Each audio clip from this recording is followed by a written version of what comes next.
이 바이오 주식의 변동성은 다른 어느 산업보다도 높습니다. 뭐라 그럴까요? 대하기 힘든 사람? 뭐 이 정도로 보시면 될 것 같습니다. 화를 막 내다가도 또 굉장히 친절해지는 그런 사람이다라고 보시면 되겠습니다. 같이 화낸다고 거기서 버럭버럭 화를 낸다? 이거는 현명한 사람의 태도가 아닙니다.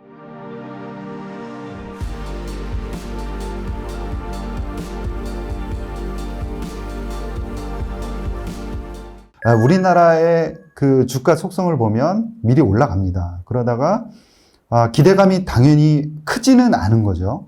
그런 상태에서 꾸준히 올라가다가 발표 전부터, 과거에는 조금씩 달라지기는 있는데 과거에는 거의 한 달 전부터 내리막을 걷기 시작합니다. 그리고 대부분 파는 주체들은 기관하고 외국인들이 팔게 되는 거죠. 그게 진짜 외국인인지는 알 수가 없습니다. 어찌됐건 과거에는 한 달 전부터 꾸준히 팔았어요. 근데 최근에는 어떤 현상이 나오냐면 과거하고 마찬가지로 기대감이 없느냐? 그렇지는 않습니다. 굉장히 기대감도 있고 기관들도 이제 매수를 해 있고 이렇게 주식들을 전체 다 매수해서 꾸준히 올라갔던 주식들은 그 해당 당일날 대부분 기관들은 매도로 대응을 하고 있습니다. 근데 여기서 차이점은 뭘까요? 나스닥 같은 경우에는 그 발표되는 그 이벤트의 내용을 보고 평가를 하고 그래서 주가가 그 이벤트의 내용에 따라서 움직입니다. 결국 안 좋으면 내려가는 거고 좋으면은 그날 뭐 50%가 올라가고 100%가 올라갈 수도 있는 거죠. 그런데 우리나라는 최근에 보면은 기관들이 그 중요한 이벤트가 나왔을 때 그냥 매도로 일관하는 겁니다. 그 당일을.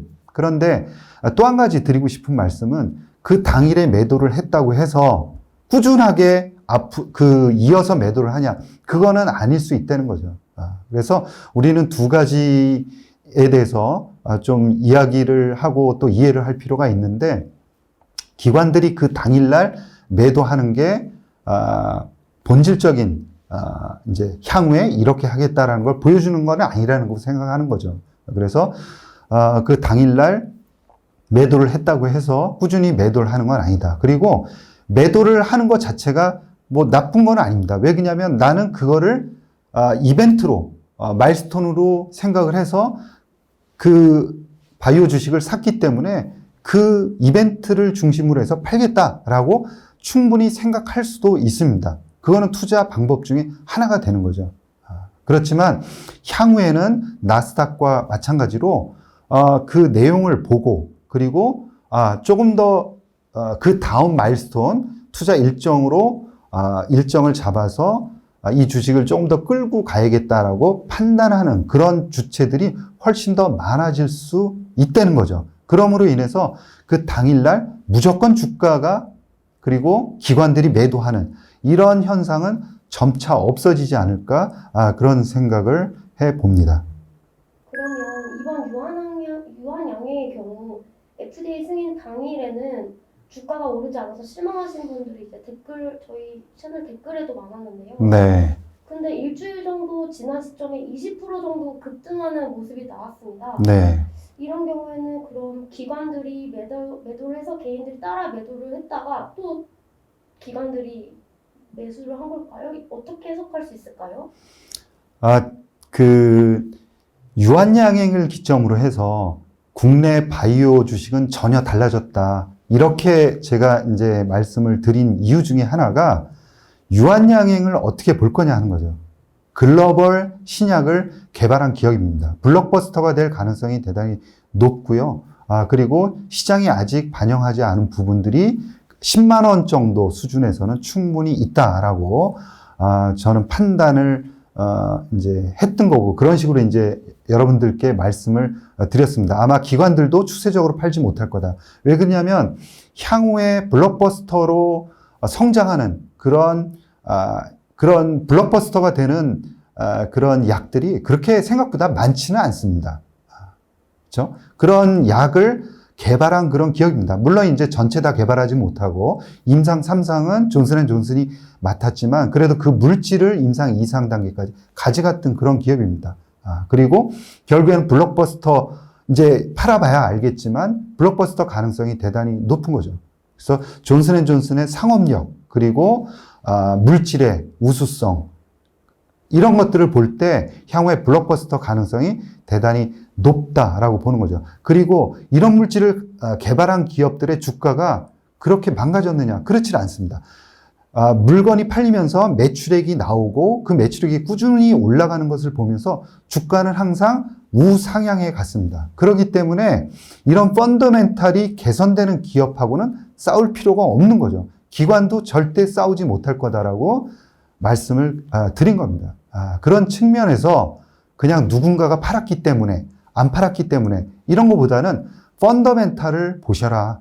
그리고 이 유한양행이 신약 승인 받은 물질과 관련한 향후의 이벤트들도 많습니다. 그래서 임상 결과 발표 그리고 새로운 신약이 또 이제 적응증이 확장이 될 거고요. 그런 측면에서 여러분들께 중장기적으로 좋은 소식들이 나오기 때문에 중장기적으로 우상향해서 가는 것을 좀 기대해봐도 좋지 않겠느냐라는 거고요. 10만 원 그 기준으로 본다 그러면 그 이하로 내려가겠느냐, 그 이상으로 올라가겠냐 그러면 확실히 그 이상으로 올라가는 그림을 갖고 투자하는 게 더 유리할 것이다. 그런 측면에서 조언을 드렸던 겁니다. 그러면 궁금한 점이 이제 앞으로 제2의 유한양행 같은 기업들이 나올 텐데요. 그런 기업들도 신약 승인을 받거나 임상에 성공했을 때 유사한 주가 움직임을 보일 것으로 생각하시나요? 그럴 가능성이 있습니다. 왜 그러냐면 국내는 조금씩 바뀌었다고 했죠. 무엇이 바뀌었냐? 지금 시장을 주도하고 있는 기업에 주도하고 있는 물질은 그냥 국내 기업의 물질이 아니라고 생각하시는 게 좋습니다. 왜 그러냐면 유한양행이 만들어서 글로벌 최대 기업인 존슨앤존슨이 가져갔습니다. 이 물질은 존슨앤존슨의 싸움입니다. 그 다음번부터는 존슨앤존슨의 싸움인 거죠. 그 상업화도 존슨앤존슨이 합니다. 이 점을 분명히 아셔야 되고요. 과거에는 임상 3상을 해보지도 않은 그런 경험이 없는 국내 기업이 외국에 나가서 임상을 하게 됩니다. 임상에 성공한다 하더라도 그 물질을 어떻게 팔지 또 이제 그 궁금증이 또 있고 의심이 또 들 수밖에 없는 상황이었죠. 의심에 의심이 있었기 때문에 주가가 발표하기 한 달 전까지 이유 없이 오르다가 그 한 달 전부터는 내리막길을 걷는 겁니다. 자, 지금은 다릅니다. 최대 빅파마인 존슨앤존슨의 싸움이고 그 물질이 그 상업화되는 그런 단계에 있는 겁니다. 앞으로 연구 개발이 돼서 똑같이 이제 여러분들이 관심 갖는 그런 물질들은 그런 물질들일 가능성이 대단히 높다는 거죠. 그러니까 우리나라 단독의 싸움이 아니라는 겁니다. 글로벌 빅파마의 싸움이고 그들의 상업화다. 이렇게 보시면 됩니다. 그렇기 때문에 기대감을 갖고 미리 주식을 샀던 그런 기관 투자가든 아니면 개인 투자가든 그렇게 열심히 연구하시는 분들, 그런 분들이 미리 투자를 하시고 그런 이벤트가 있을 때 쭉 주가가 올라갈 수밖에 없습니다. 왜 그러냐면 누구의 싸움이냐? 빅파마가 임상 3상 결과를 발표하는 거기 때문에 당연히 기대감은 높아질 수밖에 없는 거죠. 우리나라에서 그런 경우가 많았습니까? 아닙니다. 그렇기 때문에 기대감으로 주가가 올라간다? 그거는 충분히 이해할 수 있는 환경인 거죠. 그리고 나는 그 당시에 주가가 많이 올랐으니 팔겠다라고 기관 투자가든 아니면 개인들이든 충분히 할 수 있다는 겁니다. 그렇지만 그 발표하는 그 상황에서도 그 다음 중요한 이벤트들이나 아니면은 매출이 생각보다 시장에서 반영하는 게 기대하고 있는 매출이 너무 작은 거 아닌가? 더 성장 많이 할 수 있겠다라고 생각하면 그 당시에도 충분히 더 사고 주가는 더 올라갈 수 있는 여지가 있다는 거죠. 그래서 이벤트로 그 당시에 주가가 출렁거림은 한동안 이어질 수밖에 없고, 그리고 그 기업에 대한 공부가 제대로 되어 있는 그런 투자자들이 올바른 의사결정을 할 가능성이 대단히 높다는 거죠. 그러면 개인 투자자들 같은 경우는 처음에 이 회사에 투자하기로 했던 그 마음을 갖고 주가가 잠시 떨어지더라도 네, 갖고 네. 있어야 되는 그런 네. 구조를 가져야 될까요? 어떻게 대응해야 된다고 보시나요? 예, 아주 중요한 질문입니다. 왜 그러냐면, 이 바이오 주식의 변동성은 다른 어느 산업보다도 높습니다. 뭐라 그럴까요? 굉장히 다루기 힘든 그런 주식, 그리고 대하기 힘든 사람, 뭐 이 정도로 보시면 될 것 같습니다. 화를 막 내다가도 또 굉장히 친절해지는 그런 사람이다라고 보시면 되겠습니다. 어떻게 대해야 될까요? 그 사람이 굉장히 화를 낼 때 어떻게 해야 됩니까? 이게 진정 그렇게 화를 낸다라고 생각하시면 안 되는 거죠. 조금 있으면은 화나지겠다. 그리고 왜 이렇게 화를 내는지 조금 더 관심을 가지고 보실 필요가 있는 거죠. 같이 화낸다고 거기서 버럭버럭 화를 낸다? 이거는 현명한 사람의 태도가 아닙니다. 그래서 저는 바이오 주식을 할 때는 일봉을 보시고 흥분하시는 분이 있는데 그거는 절대 아니다라고 생각하시고요. 주봉으로 보십시오. 긴 시간으로. 아예 앞사람이 너무 화를 내면 그냥 나가십시오. 나가서 바람 한번 쐬시고 들어오는 게 낫죠. 그러려면은 주봉으로 보시고 바이오 기업들의 주가 트렌드를 한번 보십시오. 그러면 위아래 굉장히 어지럽습니다. 무슨 이벤트가 있었냐? 있을 수도 있고 또 없을 수도 있습니다. 이거를 무자르듯이 자를 수는 없는데 그 당시에 대부분 환경이라는 게 있습니다.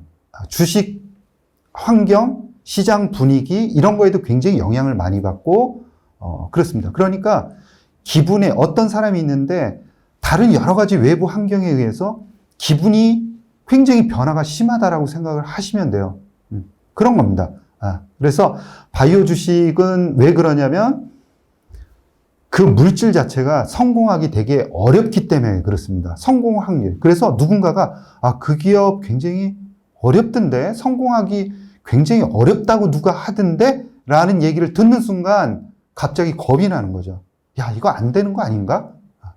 그리고 야, 그거 되게 좋대더라. 내가 누구한테 들었는데 야, 그거 대박이래 라고 하면 굉장히 좋아지는 겁니다.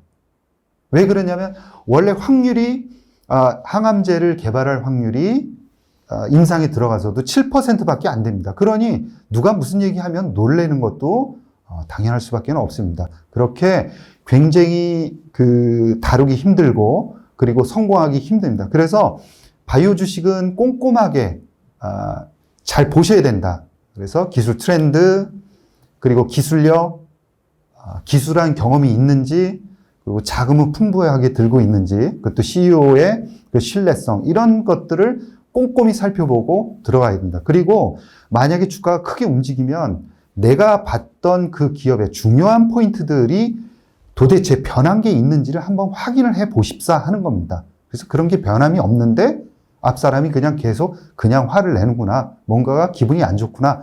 정도로 생각하고 오히려 앞으로 좋아질 거다. 기분이 좋아질 거다. 이런 생각을 하면서 조금 더 주식을 사거나 공부가 잘 돼 있으신 분들은 그런 행동으로 역으로 이제 이용할 수도 있다라는 생각을 합니다. 그래서 바이오 속성에 대한 공부를 미리 잘 하셔야지 공부하는 만큼 버틸 수 있다라는 게 바이오라고 생각을 합니다. 여러분, 성격이 굉장히 괴팍한 사람하고 같이 산다는 건 어렵지 않습니까? 여러 가지 공부도 많이 해야 됩니다. 사람에 대해서. 그것처럼 힘들지 않습니까? 그래서 이 어렵다라는 것을 미리 인지하고 마음의 준비들을 단단히 하지 않으면은 굉장히 그 사람에 대해서 실망할 수도 있습니다. 바이오 주식 마찬가지인 거죠. 유한양양의 이번 8월 FDA 승인은 네. 중요한 이벤트로서 3월부터 계속 강조해서 네, 그렇죠. 걸로 네, 기억합니다. 맞아요. 네. 앞으로도 또 이런 중요한 이벤트 분기점이 있을까요? 앞으로 계속 나오지 않을까 생각을 합니다. 여러분들이 보실 때 두 가지 포인트로 보시면 좋습니다. 뭐냐면 글로벌 경쟁력이 있는 물질. 그러면 그게 뭐냐? 이렇게 말씀하실 텐데, first in, 그러니까 글로벌리 이런 약물을 만든 적이 없다라고 하는 것을 개발하고 있는 기업의 임상 2상이나 3상 임상 결과, 이런 이벤트, 그리고 또 한 가지는 기술 수출입니다. 그리고 주요한 경쟁력 있는 물질들이 어떠한 적응증으로 확장해 나가는지도 살펴봐야 될 것 같습니다. 하반기에도 이런 기업들의 이벤트가 굉장히 많습니다. 그래서 여러분들 어떤 기업들이 퍼스트 인 클래스 그리고 베스트 인 클래스 약물에 대한 임상 결과를 발표하는지, 그리고 기술 수출 가능성이 많은 기업들은 어떤 기업이 있는지에 대해서 관심을 가질 필요가 있을 것 같습니다.